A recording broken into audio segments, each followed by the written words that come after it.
스킵 이제 열왕기서를 다루도록 하겠습니다. 우리 스킵 열왕기서 우리 첫 번째 시간 정신이 살아 있을 때 마무리하자라는 제목으로 우리 열왕기상 1장을 살펴보겠습니다.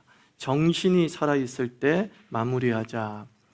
이 열왕기서는 다윗 이후의 시대를 다루고 있는 역사서다라고 말씀을 드렸습니다. 열왕기라고 하는 말 그 자체로 왕들의 이야기입니다. 그래서 이스라엘을 통치했던 왕들의 이야기와 그 왕들의 시대 때 그 시대상이 어떠했는지를 기록하고 있는 성경이 열왕기상입니다. 이제 열왕기상 1장은 다윗과 솔로몬의 그 양위식이 기록이 되어 있다라고 생각하면 됩니다. 그래서 1절부터 4절까지는 이제 다윗 시대의 마감을 어떤 상징적인 사건으로 보여주죠. 한번 1절부터 4절까지 읽어봅니다. 시작. 다윗 왕이 나이가 많아 늙었으니 이불을 덮어도 따뜻하지 아니한지라 그의 시종들이 왕께 아뢰되 우리 주 왕을 위하여 젊은 처녀 하나를 구하여 그로 왕을 받들어 모시게 하고 왕의 품에 누워 우리 주 왕으로 따뜻하시게 하리이다 하고 이스라엘 사방 영토 내에 아리따운 처녀를 구하던 중 수넴 여자 아비삭을 얻어 왕께 데려왔으니 이 처녀는 심히 아름다워 그가 왕을 받들어 시중들었으나 왕이 잠자리는 같이 하지 아니하였더라. 자, 다윗이 노환으로 이제 국정 운영이 불가능한 상태가 됩니다. 다윗이 30세에 왕위에 오르게 되죠. 헤브론에서 왕위에 오르게 되고 그 헤브론에서 7년을 통치하고 그리고 예루살렘으로 들어와서 33년, 그 도합 40년을 통치합니다. 그러니까 지금 이 다윗이 힘들고 어려울 때의 나이가 70 정도 되었다라고 생각을 하면 됩니다. 당시에 70이면 정말 장수 중에 장수를 한 사람이다라고 생각하면 됩니다.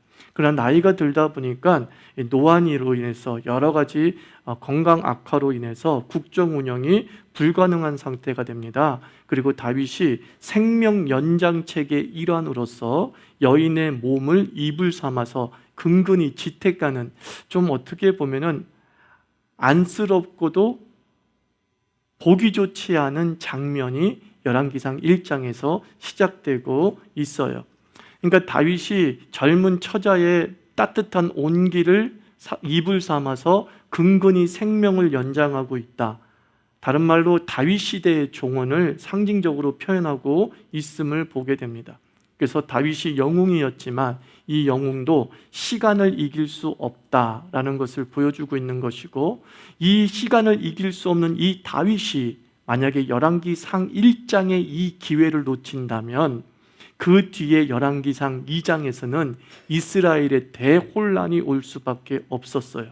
아직까지 기력은 쇠하였으나 정신은 조금이라도 남아있는 상태가 이 다윗의 상태였단 말이에요. 정신이 조금이라도 남아있었기 때문에 다윗이 마무리를 잘할 수 있었다라고 말할 수 있죠. 그래서 다윗은 성전 짓기를 사모하지 않습니까? 근데 성전 짓기를 사모할 때 하나님께서 나단 선지자를 통한 신탁을 통해서 이렇게 말씀하셨잖아요. 너는 너무 피를 많이 흘려서 이 샬롬과 평화를 상징하는 성전을 지을 수 없다, 짓기에 적합하지 않다 하시면서 하나님께서 거절하셨잖아요. 이 하나님의 거절처럼 다윗의 삶은 전쟁의 역사였고 피 흘림의 역사였습니다. 그런데 그 다윗의 마지막도 피바람의 비극으로 끝낼 수 있었다라고 성경은 말합니다. 그의 40년 생애가 피바람의 삶이었는데 죽을 때조차도 피바람이 그 다윗의 마지막을 장식할 수 있었다는 거죠. 그래서 5절부터 10절은 그 마지막의 피바람을 예고하고 있는 거죠. 넷째 아들 아도니아가 스스로 왕위에 오르는 내용이 5절부터 10절에 기록이 되어져 있어요. 같이 읽어봅니다. 시작. 그때에 학깃의 아들 아도니아가 스스로 높여서 이르기를 내가 왕이 되리라 하고 자기를 위하여 병거와 기병과 호위병 50명을 준비하니 그는 압살롬 다음에 태어난 자요 용모가 심히 준수한 자라. 그의 아버지가 내가 어찌하여 그리하였느냐고 하는 말로 한 번도 그를 섭섭하게 한 일이 없었더라. 아도니아가 스루야의 아들 요압과 제사장 아비아달과 모이하니 그들이 따르고 도우나 제사장 사독과 여호야다의 아들 분하야와 선지자 나단과 시므이와 레위와 다윗의 용사들은 아도니아와 같이 하지 아니하였더라.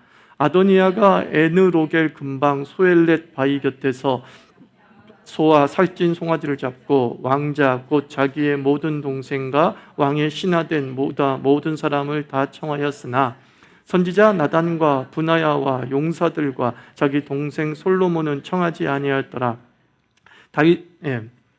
이제 다윗의 노한을 틈타서 넷째 아들 아도니아가 다윗을 대신해서 제3대 왕이 되고자 하고 자기 스스로 즉위식을 거행하고 있어요. 사무엘하 3장을 보면 다윗이 헤브론에 있었을 때에 자신의 아내를 통해서 6명의 아들을 낳지 않습니까?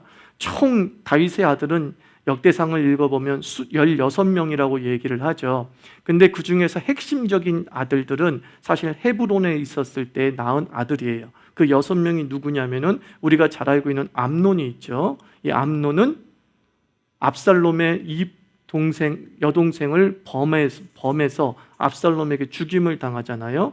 둘째 아들 길르압이 있어요. 근데 이 길르압은 성경에 별로 기록되지 않은 걸로 봐서 어렸을 때 그냥 죽지 않았을까 싶고요. 셋째 아들이 그 유명한 압살롬이죠. 자기 아버지를 향해서 반역을 일으키죠. 그리고 넷째 아들이 아도니야입니다. 다섯째 아들이 스바랴, 여섯째가 이드르함이고 이제 솔로몬은 이제 예루살렘에 와서 낳은 아들이죠. 그래서 10번째 아들. 그러니까 그 뒤에도 6명의 아들이 더 있었다는 거죠. 그래서 당시 아도니아의 나이가 넷째 아들인 아도니아의 나이가 33세에서 이제 40세로 추정하고 있는데 장자권을 왕위 계승으로 명분으로 삼은 거죠. 자, 첫째 형 암논 죽고 둘째 형 길르압도 죽고 셋째 형 압살롬도 죽었다. 이제는 바로 내가 장자이다 라는 것을 명분 삼아서 자신이 왕위에 오르고자 했던 것이죠. 그런데 우리가 성경 역대상 22장 같은 데를 읽어보면 다윗이 생전에 나단 선지자와 함께 누구를 후계자로 정해놓죠? 솔로몬을 후계자로 정해놓은 상태예요. 과연 아도니아가 이 사실을 몰랐을까? 저는 알았을 거라고 생각을 합니다. 그럼에도 불구하고 장자권이라고 하는 이 명분을 이용해서 자신이 왕이 되어야 된다라고 주장하고 있는 상황이죠. 그래서 이 아도니아와 함께한 사람이 누구라고 기록이 되어져 있어요? 요압, 그리고 제사장 아비아달이었다 이렇게 말하고 있죠. 요압은 이스라엘의 제2인자이죠.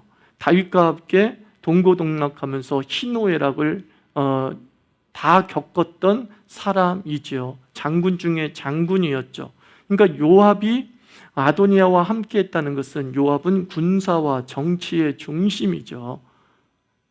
그러니까 아도니아가 요압을 자기의 사람으로 만들었다는 것만으로도 그는 굉장히 왕이 될 자신감이 있었던 것이 분명하죠. 그런데 저는 아도니아가 요압을 자기의 사람으로 끌어들였다라기보다는 요압이 아도니아를 선동하고 부추겼을 가능성이 더 높다고 봐요. 왜냐하면 요압이 어떤 사람이냐면 다윗에게 충성스러운 사람이지만 뒤로 가면 갈수록 다윗을 좀 거역하고 다윗의 말을 거스리는 모습을 사무엘 하서에서 우린 보게 되지 않습니까? 그래서 오죽했으면 다윗이 마지막 죽을 때 열왕기상 2장을 읽어보면 솔로몬에게 유언 하나 남기잖아요. 저 요압을 죽여라. 이걸로 봤을 때에 요압이 다윗의 측근이었지만은 시간이 흘러가면 흘러갈수록 이 요압도 권력욕을 가지고 있었고 그리고 자신의 권력 유지의 연장수단으로서 아도니아를 선택을 한 거죠. 그래서 아도니아를 부추긴 거예요. 우리 조선시대에 보면은 그런 사대북 일가들이 많이 있지 않습니까? 자기가 왕이 되지 않더라도 그 왕을 뒤에서 좌지우지하면서 자신의 가문이 그 조선의 실제적 권력을 장악하는 모습을 보지 않습니까? 이와 같이 요압도 자신의 권력 연장의 수단으로서 이 아도니아를 선동했을 가능성이 매우 매우 충분하다, 이렇게 말할 수 있어요. 그러면 많은 아들이 있는데 요압이 왜 아도니아와 함께 했을까? 6절 말씀에 아도니아의 매력이 좀 있었거든요. 6절 말씀 다시 한번 읽어볼까요? 시작. 그는 압살롬 다음에 태어난 자여 용모가 심히 준수한 자라 그의 아버지인데 어찌하여 그리하였느냐고 하는 말로 한 번도 그를 섭섭하는 일이 없더라. 그러니까 아도니아가 망나니는 아니었다는 거예요. 다윗의 신임을 얻은 사람이에요. 한 번도 다윗이 아도니아에게 너 왜 그런 짓 했어? 라고 책망한 적이 없을 정도로 모범생적인 삶을 살았던 사람이 아도니아예요. 그러니까 다윗의 신임을 얻었을 뿐만 아니라 용모가 준수했다. 사울도 용모가 준수하고 다윗도 용모가 준수하고 압살롬도 용모가 준수했어요. 근데 이 용모가 준수한 사람들의 특징이 뭐였어요? 백성들에게 인기를 얻었다는 거잖아요. 그러니까 성경의 기록 방법에서 용모가 준수했다라는 얘기는 단순히 외모적 부분을 이야기하고 있는 것이 아니라 그가 매우 호감형의 사람이었다라는 것을 표현하는 방법인 거죠. 즉 아도니아가 백성의 지지도 있었다 없었다? 지지도 어느 정도 있었다라는 것을 암시하는 거죠. 그래서 왕이 되기를 참고 견디었는데 자신에게 왕위를 물려줄 생각이 없는 것처럼 보이는 자기 아버지 다윗을 보면서, 근데 측근 요압 같은 사람이 나타나서 네가 좀 왕이 돼야 되지 않겠느냐라고 할 때에 그는 흔들릴 수밖에 없었던 거죠. 그리고 자신의 숨겨진 욕망이 분출되는 거죠. 그리고 또 함께한 사람이 누구라고 기록이 되어져 있어요? 아비아달, 그죠? 아비아달은 이제 제사장입니다. 특히 대제사장이에요. 이 아비아달은 사울의 시대 때 제사장이었던 사람이었는데 에봇, 즉 대제사장만이 입을 수 있는 에봇을 이렇게 훔쳐가지고 다윗에게 가지고 온 사람이잖아요. 그래서 이제 다윗이 권력을 잡으면서 이 아비아달을 대제사장으로 세우게 되죠. 근데 대제사장은 오직 누구만 대제사장이 될 수 있죠? 출애굽기에 의하면 아론의 장자적 직계, 그죠? 아론이 대제사장이었고 그 장자의 직계만이 대제사장이 될 수 있었어요. 그래서 다윗 시대에 보면 대제사장이 두 명이 존재하게 되는 거죠. 한 명이 사독이고 한 명이 아비아달이에요. 이 사독은 정통 대제사장이죠. 아론의 후임, 아론의 직계 자손이었어요. 그러니까 아비아달이 왜 다윗의 은택을 입었던 사람임에도 불구하고 아도니아 편에 섰을까 생각해 보면 아비아달이 일종의 열등의식과 자신의 출신 배경에 대한 자격지심이 있었다고 생각할 수 있겠죠. 특별히 사독에 대한 경쟁과 사독에 대한 질투심이 있었을 거예요. 그것에 기인해서 어차피 솔로몬이 왕이 되면 나는 정통성을 인정받지 못하기 때문에 이제 더 이상 대제사장 직분을 감당하지 못할 수도 있어 라는 위기의식이 있겠죠. 그래서 그는 자신의 대제사장적 직분들을 계속 유지하고 그의 후손도 대제사장이 되기를 바라는 마음으로 아마 아도니아 편에 섰을 것임이 분명한 거죠.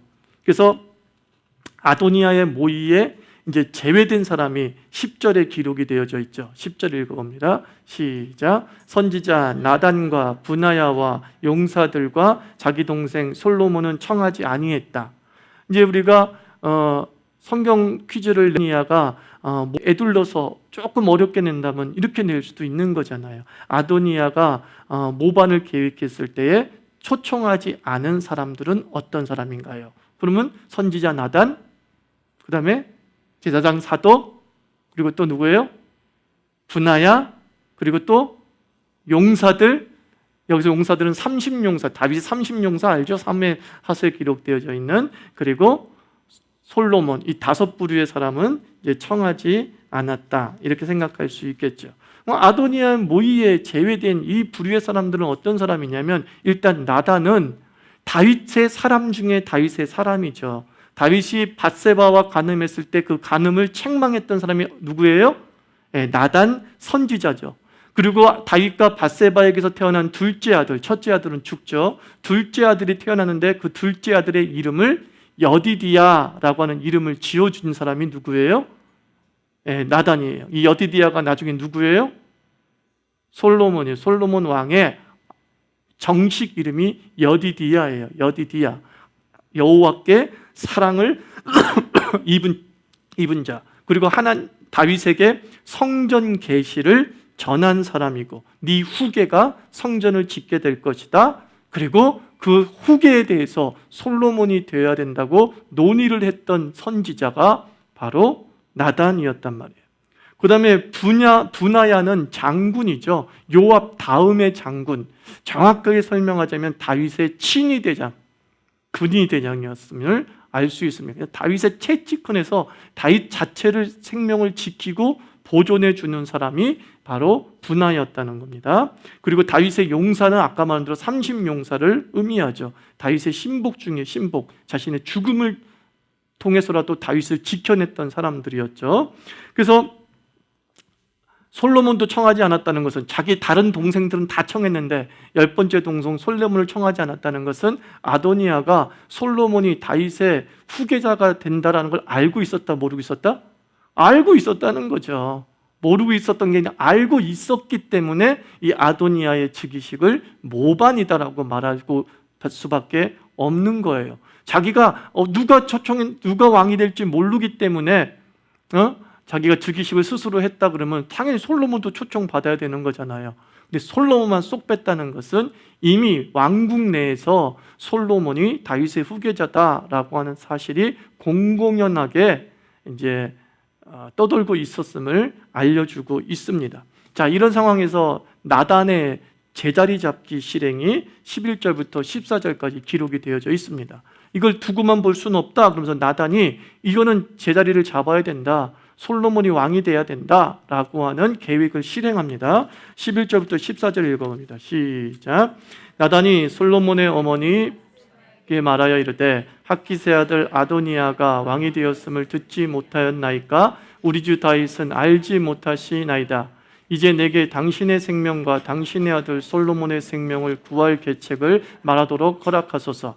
당신은 다윗 왕 앞에 들어가서 아뢰기를 내 주 왕이여, 전에 왕이 여종에게 맹세하여 이르시기를 내 아들 솔로몬이 반드시 나를 이어 왕이 되어 내 왕위에 앉으리라 하지 아니하셨나이까? 그런데 아도니아가 무슨 이유로 왕이 되었나이까 하소서. 당신이 거기서 왕과 말씀하실 때에 나도 뒤이어 들어가서 당신의 말씀을 확증하리이다, 이렇게 말합니다. 그러니까 나단은 솔로몬이 다윗의 후계임을 아는 사람이고 신탁을 받은 사람이었잖아요. 그래서 솔로몬의 모친인 이 밧세바와 이제 왕이 바로잡기에 나서는 거죠. 그래서 계책을 세우기를 밧세바 당신이 먼저 들어가고 그 다음에 자기가 다윗에게 나가서 얘기를 하겠다라고 말합니다. 이렇게 왜 같이 안 들어갔을까? 뭐 여러 가지 이유가 있겠지만 또 나단이 먼저 들어가지 않은 이유가 뭐가 있을까? 한번 상상해보고 추측해 본다면 나단이 다윗의 그 노환을 생각해 준 배려가 아닌가 싶은 거예요. 나단이라고 하는 사람이 탁 먼저 나타나면 다윗의 심장이 뚝 떨어질 거 아니에요. 왜냐하면 나단은 하나님의 신탁의 대언자였고 그 나단으로 인해서 자기가 얼마나 하나님의 큰 심판을 받았는지를 분명히 알고 있기 때문에 느닷없이 나단이 탁 나타나면은 그 노안에 있는 상태 속에 기력이 떨어진 다윗이 충격을 받아가지고 그 자리에서 죽을 수도 있잖아요. 그죠? 그러면은 솔로몬을 후계자로 삼는다고는 공식적 선언을 할 수 있어요, 없어요? 없게 되면서 대혼란에 빠질 수밖에 없는 거죠. 그래서 가난한 상대인 또 다윗이 노년에 너무나 사랑했던 아내인 밧세바에게 먼저 들어가라고 합니다. 다윗이 왕비고 그리고 당신에 대한 사랑이 깊으니까 먼저 들어가서 당신과 함께 나누었던 그 이야기를 다시 떠올리도록 말씀하십시오. 그리고 난 다음에 나도 들어가서 말하겠습니다, 이렇게 얘기합니다. 그래서 15절부터 21절은 다윗과 드디어 독대한 밧세바의 이야기가 기록이 되어져 있습니다. 옛날에는 제가 말씀드렸죠, 왕비라 하더라도 왕이 불러야 왕 앞에 설 수 있는 것이지 왕비가 마음대로 갈 수 없어요. 그래서 여러분 사극도 보면은 중전이 왕한테 가서 같이 자자고 합니까? 왕이 중전궁에 옵니까? 왕이 중전궁에 와요. 절대로 잠자리는, 그리고 왕 앞에는 누가 부르지 않는 한 갈 수 없는 거예요. 그런데 이제 15절 한번 읽어볼까요? 시작. 유에 들어가 왕에게 이르니 왕이 심히 늙었으므로 수냄 여자 아비삭이 시중 들었더라. 그러니까 밧세바가 어떻게 해요? 용기를 내고 들어간 거예요. 왕에게 탁 들어갔어요. 그런데 다윗이 당황하지 않고 괘씸하다고 생각하지 않고 밧세바를 이렇게 맞아주죠. 그만큼 밧세바를 사랑했다라고 하는 그런 증거입니다. 그러면서 밧세바가 어떻게 해요? 여기는 뭐 울었다는 얘기가 나오지 않았지만 분명히 울었을 거예요. 읍소했을 거라고. 그래서 다윗의 감정에 호소하는 거죠. 왕이시여, 왕이시여. 지금 아도니아가 스스로 왕이 되었는데 당신은 분명히 나랑 얘기하지 않았냐고. 솔로몬이 당신의 후계자가 될 것이다. 그리고 하나님께서도 그렇게 말씀하셨다라고 하지 않았습니까? 그런데 어찌하여 아도니아가 왕이 된 겁니까? 당신이 시킨 건 아닐 거 아니에요. 솔로몬이 왕이 되지 않아도 좋아요. 그런데 솔로몬이 왕이 안 되면요, 이 아도니아가 솔로몬을 가만두겠습니까? 그냥 죽여버리죠. 그러니까 어쩔 수 없이 솔로몬은 살기 위해서라도 왕이 돼야 되는 거 당신도 알잖아요. 막 이렇게 읍소했던 거예요. 감정에 막 읍소하는 거예요. 당신의 가뜩이나 기력이 떨어져가지고 마음도 약한데 어이구 왜 울어 그랬을 것이 분명하죠. 어이구 어떻게 된 거야? 그런 일이 있었어? 난 생전 들어보지도 못했는데 어디 아도니아가 즉위식을 했다고? 걔가 그럴 리가 없는데. 걔는 한 번도 나한테 질책을 들을 만한 일을 하지 않은 뭐예요? 모범생인데 당신 혹시 잘못 들은 것 아니야? 근데 하여튼 솔로몬이 왕이 되는 건 분명해. 뭐 그렇게 큰 걱정은 하지 마. 그리고 이제 유야면 넘어갈 수도 있겠죠. 자, 그때에 이제 감정적으로 완전히 열렸어요. 그리고 난 다음에 밧세바가 물러나가고 누가 들어왔어요? 이제 나단이 들어온 내용이 22절부터 31절까지이죠.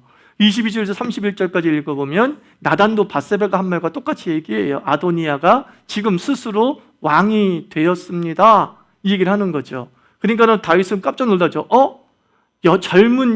내 아내 여자의 단순한 노파심이 아니었구나. 이게 사실이었구나. 실제로 일어난 일이구나. 나단이 저렇게 말할 정도면은 진짜로 일어난 일이구나 생각을 했을 거예요. 그러면서 나단이 이렇게 지적을 합니다. 어떻게 지적하냐면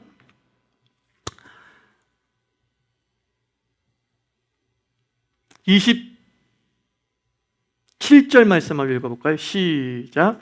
이것이 내 주 왕께서 정하신 일이니까 그런데 왕께서 내 주 그 왕이 앉을 자를 종에게 알게 하지 아니하셨나이다. 이렇게 얘기를 하고 있어요. 이거요, 잘 읽어보면 굉장한 협박이에요. 협박. 자, 나단이 누구라고요?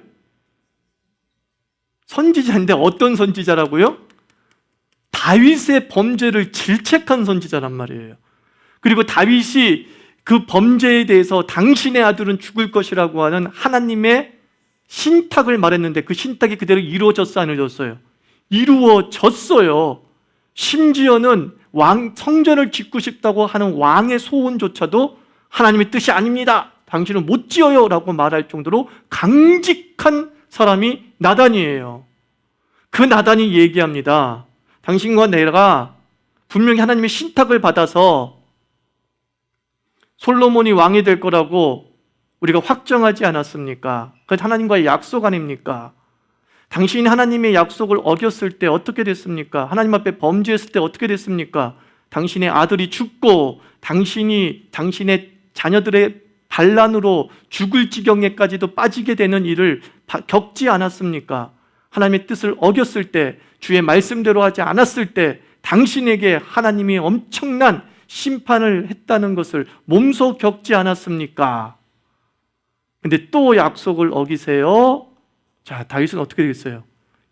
옛날 일이 주마등처럼 지나가는 거죠. 그래. 하나님의 말씀을 어기면 내가 정말 온전하게 살 수 없는데 지금 이 아도니아의 일이 내가 한 일인 것처럼 나단이 얘기하니까 섬찟한 거예요. 내가 한 게 아닌데 근데 나단이 얘기합니까? 당신이 정한 일입니까? 라고 물어버리니까 놀라버리는 것이죠. 그래서 다윗은 다시 얘기합니다. 무슨 소리냐고. 힘이 없는 노인네가 침실에서 어떻게 일어나가지고 무슨 소리냐고. 난 그런 일 없다고. 나는 왕을 세울 사람은 오직 누구밖에 없다? 솔로몬밖에 없다 라고 이제 분명히 이야기를 하는 거예요. 그러니까 보세요, 여러분들. 다윗이 노안이 있었지만 약속을 기억할 정도로 십수년 전에 약속을 기억할 정도로 정신은 어떻게 했어요? 맑았다는 것을 알 수 있죠. 하나님에 대한 신앙이 온전하게 아직 깨어 있다라는 거죠. 이게 솔로몬에겐 복이었던 거예요. 그리고 하나님의 절묘한 타이밍이죠. 그가 기력이 쇠했는데도 불구하고 정신까지도 혼미했다면 그 이유는 대혼란이 왔을 거예요. 자기는 분명히 솔로몬이 잘 되기를 바라면서 솔로몬이 잘 돼야 이스라엘 전체가 잘 되는 건데 결국은 그 권력 다툼에 이스라엘이 소용돌이에 빠져서 근근히 세워놓은 나라의 기틀이 완전히 무너지는 일이 훗날 벌어질 수 있었던 거죠. 뭐 때문에? 자신의 정신의 혼미함으로 마무리를 못할 때 이제 다윗이 남은 정신 하나를 가지고서 마무리하는 거예요. 이거 마무리하고 1년이 있다 죽잖아요. 남은 정신을 가지고 마무리해요. 움직이지는 못하지만 생각은 살아있기 때문에, 움직이지는 못하지만 명령권은 아직 살아있기 때문에 그 살아있는 정신과 살아있는 명령권을 다 동원해서 이제 32절로 37절에 자신의 사람들을 불러요. 그죠? 불러서 다윗의 솔로몬의 즉위식을 시행하라고 얘기합니다. 뭐 다윗의 입장에서는 양위식이겠죠. 그죠? 왕위를 물려주는 양위식을 거행하는 거예요. 대부분의 왕들은 죽은 다음에 왕권이 물려졌는데 이 다윗은 죽기 전에 솔로몬에게 왕위를 물려줍니다. 죽기 직전에, 살아있을 때, 정신이 온전할 때에 이제 왕위식을 거행하게 합니다. 자, 이 다윗이 정신이 온전했다, 아직도 지혜가 살아있었다라는 것을 이 즉위식을 거행하는 방식에서 알 수 있어요. 그러니까 단순히 그러면 솔로몬이 왕이 돼 이렇게 끝나지 않고요. 솔로몬이 왕이 되기 위한 즉위식을 이렇게 하라 라고 구체적인 내용을 이야기하는데 이 구체적인 내용에서 다윗의 정신이, 다윗의 영적 지혜가 아직도 깨어있다라는 것을 확인할 수 있어요. 자, 보세요. 누구에게 기름 부으라고 얘기하면 일단 나단과 사독에게 통하여서 기름을 붓게 만들라. 이건 뭐예요? 신적 정통성이죠.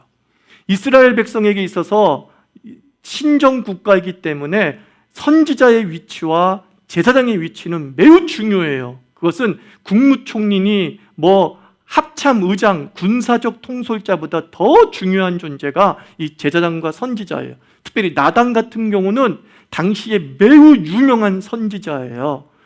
요즘 시대로 얘기하면 고문이죠. 다윗의 고문. 그런데 최고의 고문이라는 것은 다윗 시대에 다 알고 있었어요. 자, 나단을 앞세우라는 거예요. 그리고 사독은 어때요? 대제사장으로서 아론의 직계예요. 정통적, 신적 정통 속에 뿌리를 가지고 있단 말이에요. 아비아달이 거기에 속해 있다는 것을 딱 보는 그 순간 이 다윗은 그러냐? 그러면은 사독을 앞세워라. 사독은 정통성을 가진 사람이다. 백성들은 정통성을 가진 사람에게 더 많은 지지를 하게 되는 거예요. 또 두 번째, 왕의 노새를 가지고 와서 솔로몬을 태우라 그랬어요. 여기 구체적으로 그냥 왕의 노새다 이렇게 얘기했어요. 왕의 말이다 그랬어요. 왕이 정통성이죠. 누가 봐도 그 노새는 다윗의 것이다 라고 하는 것을 알 수 있을 정도로 치장이 되었을 거라고 역사학자들은 이야기를 해요.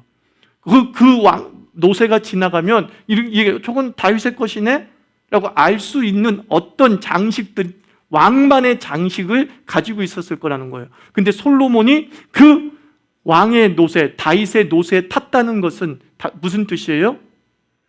다윗의 직계다라는 것을 상징적으로 가시적으로 보여주는 퍼포먼스예요. 다윗이 얘기합니다. 그냥 말 타고 가면 된다고 생각하면 되는데 내 말 갖고 와. 그리고 다윗을 상징하는 모든 액세서리를 노새에게 장식을 해놔. 그리고 거기에다가 솔로몬을 태워. 딱 그럽니다. 그 다음에 어디서 즉위식을 하냐면은 기온에서 즉위식을 하라 이렇게 얘기해요. 이 기온이 어디냐면은 보통 예루살렘 내에 실로암 근처가 아니겠느냐 이렇게 얘기를 해요. 그런데 재미난 사실은 실로암이라는 게 중요한 게 아니라 그 실로암이, 그 기온이 아도니아의 즉위식이 있는 곳과 너무나 가까운 거리였다는 거예요. 아도니아가 어디서 즉위식했어요? 에느록에서 즉위식을 하는데 아주 가까이에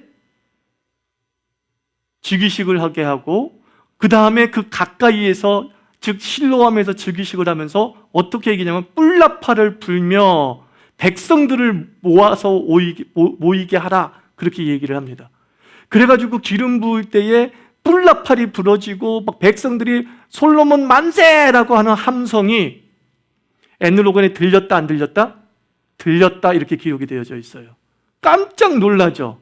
저게 무슨 함성이냐라고 할 정도로 엄청나게 들리죠. 그래서 그 얘기를 요나단이 와가지고, 즉 아비아달의 아들이 와가지고 그 함성은 지금 솔로몬이 즉위하는 함성입니다. 깜짝 놀라는 거죠. 자기는 50여 명의 군사들 정도로만 와서 즉위식을 하고 있는데 지척에서 함성이 들릴 정도의 사람이라면 얼마나 많은 사람이 모였겠느냐 상상할 수 있잖아요. 여기서 껌뻑 죽어요.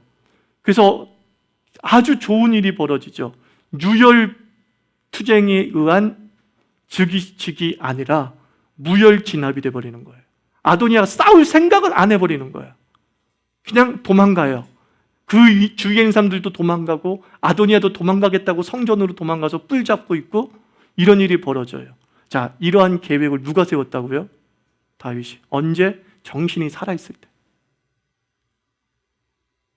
정신이 살아있을 때 마무리해야 돼요.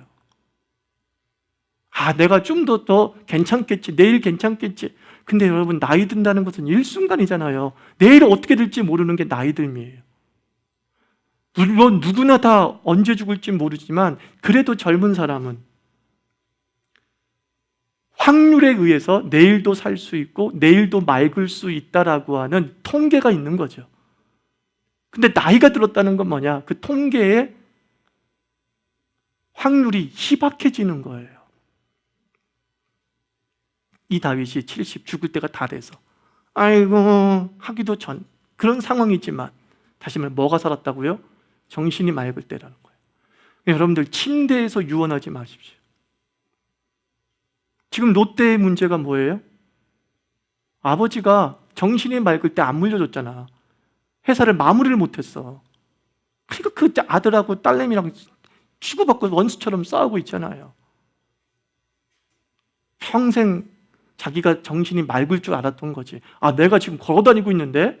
내가 지금 90인데도 내가 걸어다녀? 그런단 말이에요.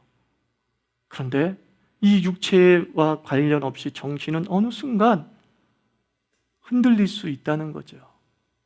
그래서 다윗이 이 지혜가 기력이 쇠할 때 그래도 죽기 직전에 이 지혜가 남아 있었다는 건 하나님의 복 중에 복이에요.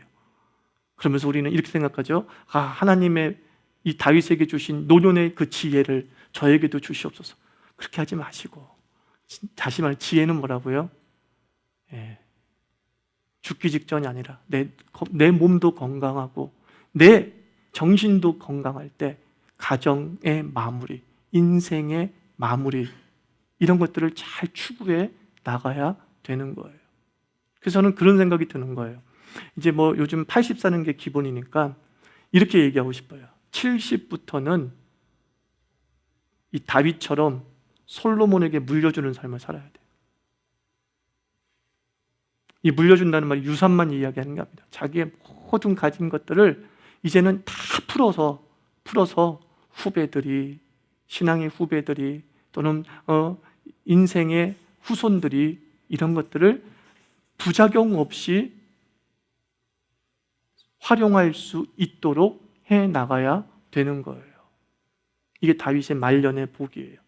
말년의 복. 그 왜 그랬을까요? 다윗은 죽을 때조차도 귀가 열려 있어.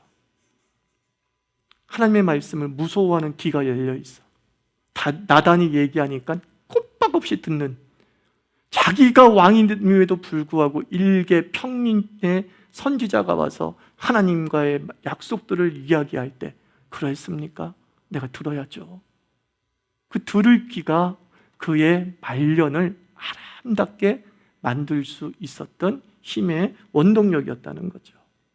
자, 그래서 이 다윗과 그 가신들의 지혜로운 즉위식으로 이제 모반 세력이 무혈 진압되어지고 38절부터 53절에는 이제 솔로몬의 왕위가 계승 완료되는 내용이 기록이 되어져 있습니다. 근데 그 중에서 아도니아가 이제 굴복하는데 아도니아가 어디로 갔다라고 기록이 되어져 있는지 한번 읽어볼까요? 50절 한번 읽어봅니다. 49절과 50절을 읽어봅니다. 시작. 아도니아와 함께한 손님들이 다 놀라 일어나 각기 갈 길로 간지라 아도니아도 솔로몬을 두려워하여 일어나 가서 제단불을 잡으니, 그렇게 얘기를 했어요. 자, 제단불은 우리 출애굽기에서 공부를 했죠. 성막 공부했죠. 문을 열고 들어가면 이제 마당이 보이는데 바로 문 열고 들어가는 그 앞쪽에 번제단이 놓여져 있고 그 번제단 내 모서리에 뭐요? 뿔이 새겨져 있다 그랬죠. 그 뿔을 이야기하는 거예요. 그래서 뿔은 하나님의 권위와 힘을 상징하기도 하지만 그 뿔을 잡는다는 것은 그 하나님의 힘과 권위의 보호를 받는다라고 하는 의미를 가지고 있죠. 그래서 하나님께서는 하나님의 은혜와 보호 안에 들어올 수 있는 여러 가지 제도를 만드셨는데 그 대표적인 제도가 이제 도피성 제도, 그죠? 원치 않는 살인을 하거나 범죄를 했을 때에 정당하게 재판을 받을 수 있도록, 그 재판 받기 전까지는 그 목숨을 보존할 수 있도록 하나님께서 6곳에 도피성을 세웠다고 말씀을 드렸고, 그 도피성과 똑같은 기능을 하는 것이 번제단의 뿔이에요. 번제단의 뿔. 번제단의 뿔을 딱 붙잡으면은 그 사람을 함부로 죽여서는 안 돼요. 그래서 그 사람을 정당하게 대우를 해줘야 되는 거죠. 그래가지고 다윗의 아도니아가 뿔을 꽉 잡고서 나를 좀 살려달라고. 그러니까 이걸 보니까 아도니아는 역시 왕감이 아니었음을 알 수 있죠. 지 목숨 하나 살리겠다고 하는 비굴한 존재였음을 알 수 있죠. 그래서 살려달라고 이야기하니까 솔로몬이 어떻게 하죠? 살려주죠. 52절 한번 읽어볼까요? 시작. 솔로몬이 이르되 그가 만일 선한 사람일진데 그의 머리털 하나도 땅에 떨어지지 아니하려니와 그에게 악한 것이 보이면 죽으리라. 그래요. 그래, 선한 사람이라면 내가 살려주고 머리털 하나도 상하지 않게 할게. 즉 이 얘기예요. 선동적이거나 역모를 깨하지 않으면 내가 형님으로서 그리고 우리 집안의 수장으로서 왕자로서의 삶을 보장해 주겠다라고 약속을 합니다. 아도니아와 이 솔로몬의 자기 의견을 이야기하는 방식이 매우 독특해요.